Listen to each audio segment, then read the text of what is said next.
All right, everyone ready? So on 47, you should see a picture kind of like that. Mine's a little different. It just ended up, it was nice that the letters ended up being the same here.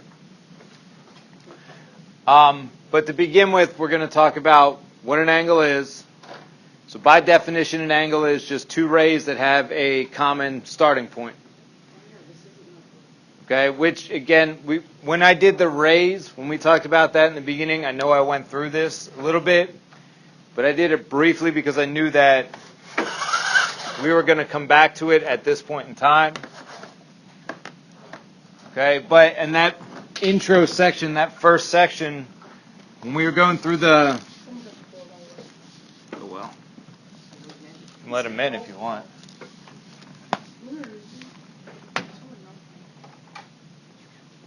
No, that was me. All right, so when we went through the intro stuff, said the rays are going to be building blocks, the segments are building blocks, the lines are building blocks. Okay, so this is the first real thing that we had that's taking those objects and building them together that we're identifying. Like I know we did with the transformations, we moved triangles and quadrilaterals and stuff, but we didn't really define those. So this is the first thing we're defining with those previous terms.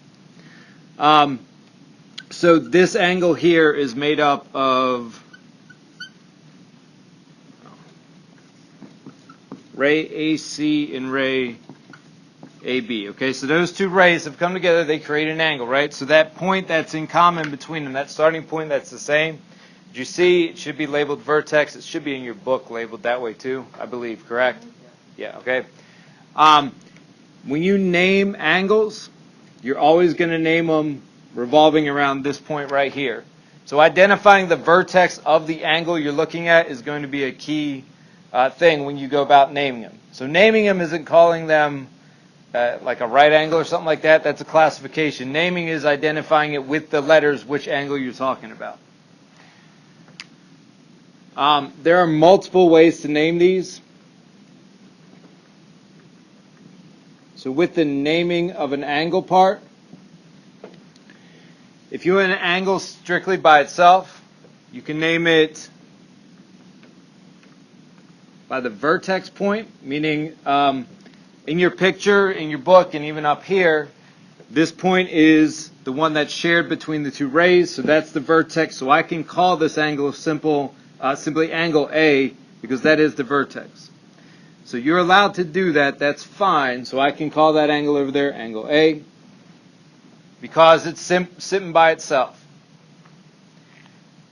You don't want to do that if you're dealing with like multiple angles joined together or overlapping parts. You want to avoid that as best you can.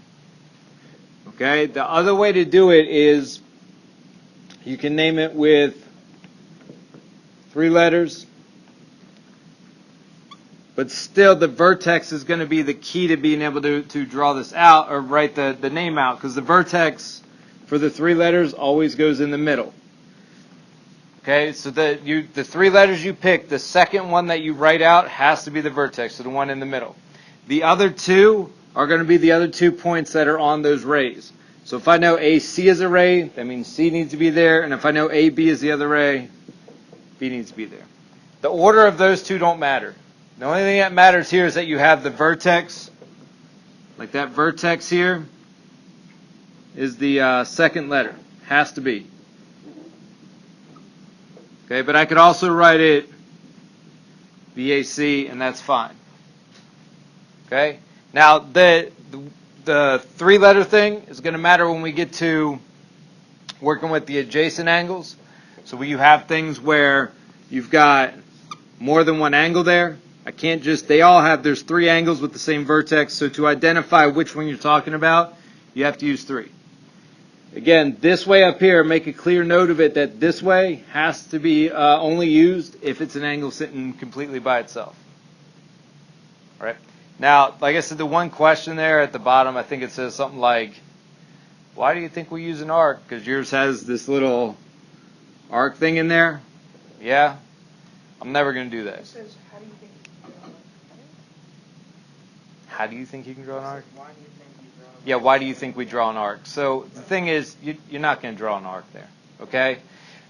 The reason is when we talk about angles being the same size, the way you mark congruent angles is with little arcs. So I don't want you to ever get in the habit of writing that out for an angle that's just sitting there. The arc would be used because you're measuring angles with degrees, and arcs are also measured in degrees, so there's an overlap there. That's why they're putting it in there. But I don't want you to actually write that out because I don't want any kind of confusion there. Okay? So arcs are used to mark like angles that are the same size or the same measure. Oops. Okay, but I don't want you to write one that's necessarily sitting by itself. All right, yours should be something that corresponds to what I have up here now.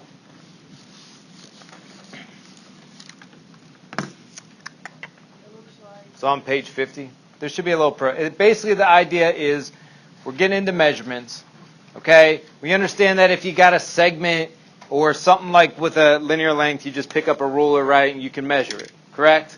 So they're just the idea is that if you have an angle, protractors are what allow you to give the measurements of an angle. Okay? Angles are always measured in degrees because what you're actually measuring is that arc that was drawn there. So when you measure an angle, you're measuring how many degrees this thing takes up in relation to like an entire circle. So we use two lines, like two rays, to create angles and work with them. But the reason they give the degrees is to create this angle, you're essentially taking this ray and rotating it up to create an arc. And then that arc is what actual is being measured. You guys understand how to use a protractor? Yes. If I put that up there, how many degrees would that be? 140. Wait, where? Which one did you point? This is the angle. Here's my side. Boom. Boom. It's 50, right? 50. If you guys never use them, like when you measure an angle, if you ever have to do it with a protractor, the little, you'll have like a crosshair or a circle with your protractor. Your vertex should always go there. One ray should always go along the bottom of it so that it passes through like a zero right there. And on your protractors, if you never use them, you'll see that there's two zeros, like there's a zero over there and there's a zero over there. If I put my ray facing this way so that it goes through the zero that's on the inside, that means only look at the inside numbers. The ones on the outside, I wouldn't use. Because obviously this would not be a 130-degree angle because 130 would be a very large angle, which that's not. It's a small one. If you had, for some reason, had an angle that was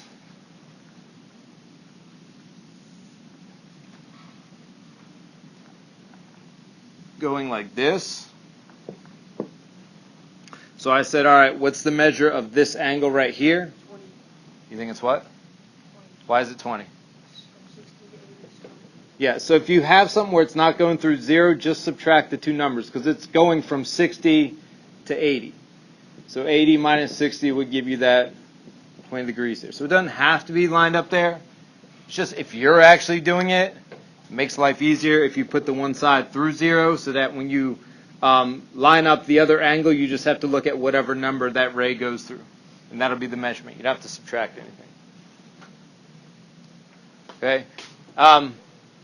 Thing to note, the bottom right, congruent angles. We talked about congruent before. Congruent still means it's the same size and shape. The way you show that angles are congruent is basically say that they have the same measure. And if things have the same measure, they're congruent, and it kind of works in a nice little circle there. If something's congruent, it's equal. If something's equal, it's congruent. All right?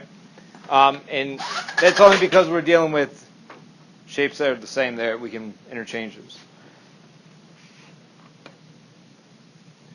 All right, next page I want you guys to go to, well, it's going to be on 51, the thing you fill in, but we're going to do the classifications now. So the classification stuff, this is what people, if I ever ask you just to name an angle, this is probably the words that are come out of your mouth. You're probably not going to tell me like angle B, which is what I'd be asking for if I asked you to name it.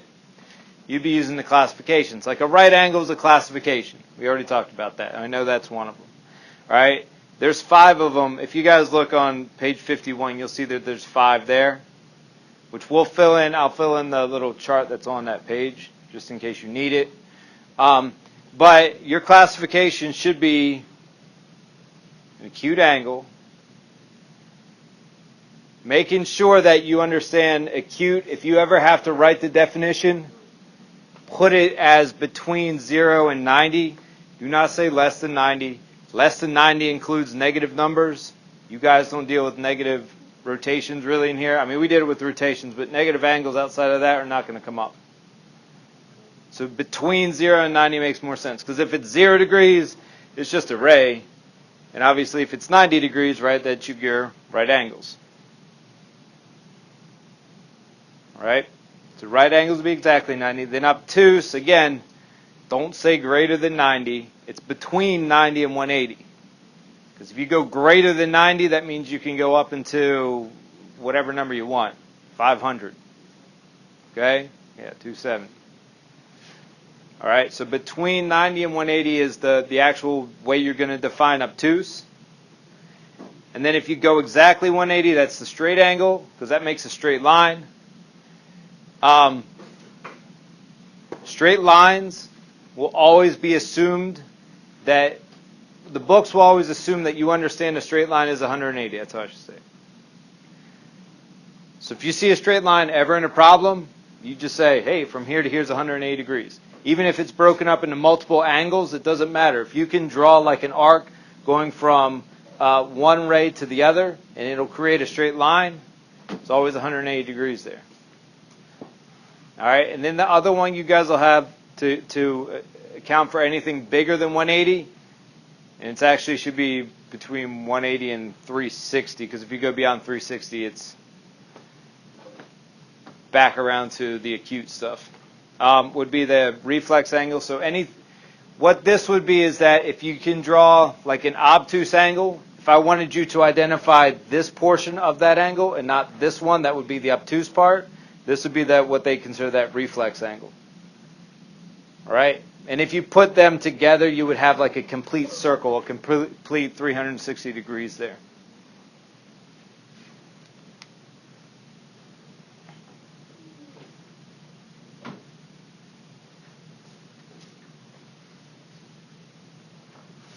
All right, so if you looked at 51, if you weren't already on there filling it out, and if I need to come back to this, I will, but just for example, right, so between, for all these 5 here, that one right there would be your obtuse angle, because they've got this side marked over here, so I know I'm looking at the one that is, it's bigger than 90 and it's less than 180, so that's your obtuse one. That one right there should be the reflex one, because you're looking at the side that is not in the obtuse, so it's looking at that bigger portion of it. That one's your acute, that's your right, and that's your straight.